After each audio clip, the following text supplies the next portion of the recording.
Voilà, ça fait 45 ans maintenant que je participe, je contribue, j'aide à se développer des réseaux d'échange réciproque de savoir.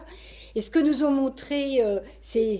centaines de milliers de personnes qui ont participé à ces réseaux en faisant des offres et demandes de savoir, c'est que beaucoup plus qu'ils ne le savent, beaucoup plus qu'ils ne le croient, nos concitoyens savent des choses sur eux-mêmes, sur leur société, sur leur quartier, sur leur ville, sur leurs espérances, sur l'économie, sur les relations, et que on ne s'appuie pas assez peut-être sur ce qu'ils savent ou sur leur prise de conscience de ce qu'ils savent. Et ce que ça nous a montré, c'est que nous sommes tous beaucoup plus capables d'apprendre que nous ne le savons, et que devant toute question, toute situation nouvelle, toute transformation de la société, il nous faut apprendre ensemble, il nous faut chercher ensemble, il nous faut tenter de comprendre ensemble. Donc à partir de cette expérience et de celle que nous avons faite en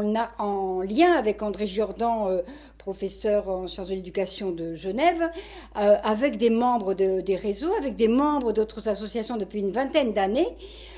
nous avons expérimenté que nous pouvions être des citoyens chercheurs, non seulement des citoyens chercheurs, c'est-à-dire qui sont en recherche sur ce qu'est leur vie, mais qui construisent des dynamiques de recherche pour produire des savoirs sur ce qui les concerne. Et que ces citoyens chercheurs peuvent ensemble se constituer en collectif, se mettre en groupe pour se dire que c'est parce qu'on est en collectif, c'est parce qu'on coopère qu'on peut aller plus loin dans le travail de recherche et de production de savoir. Donc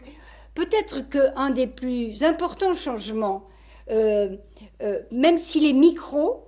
même si c'est un micro-changement, si nous le diffusons, si nous essayons, si nous nous relions les uns aux autres, nous pouvons constituer dans cette société des groupes de citoyens chercheurs, des groupes constitués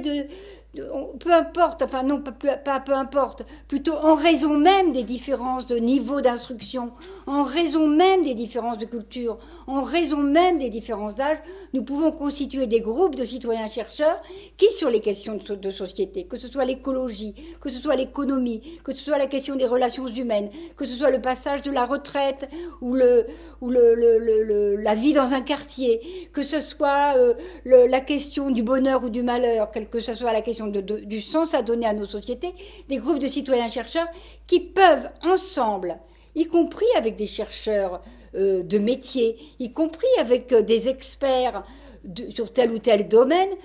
produire les savoirs dont nous avons besoin pour continuer à tenter de changer notre société afin qu'elle aille dans le sens où nous voulons qu'elle aille, c'est-à-dire une société plus solidaire, plus juste, plus constructrice elle-même de ce qu'elle veut en lien avec la planète, avec d'autres pays, avec les différentes cultures et entre les différents âges. Je crois que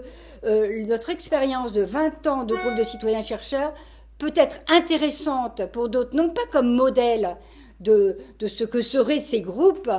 mais comme une des références possibles pour que chacun puisse, là où il est, là où il habite, là où il a envie de changer quelque chose, construire, se rapprocher d'autres pour faire ce genre de groupe de chercheurs qui, au fond, c'est intéressant la notion de citoyen-chercheur pour deux raisons. D'abord parce que on articule la notion de citoyenneté, c'est-à-dire de droit de contribuer à la société que nous voulons, et on articule la notion de recherche, c'est-à-dire de ne pas se satisfaire de ce que nous avons et d'essayer de mieux le comprendre pour tenter de le faire évoluer, et donc articuler citoyen et chercheur, ça veut dire faire de tout citoyen un être chercheur, producteur de savoir, et faire de tout chercheur quelqu'un qui s'engage dans la recherche d'abord parce qu'il est un citoyen qui veut améliorer sa société.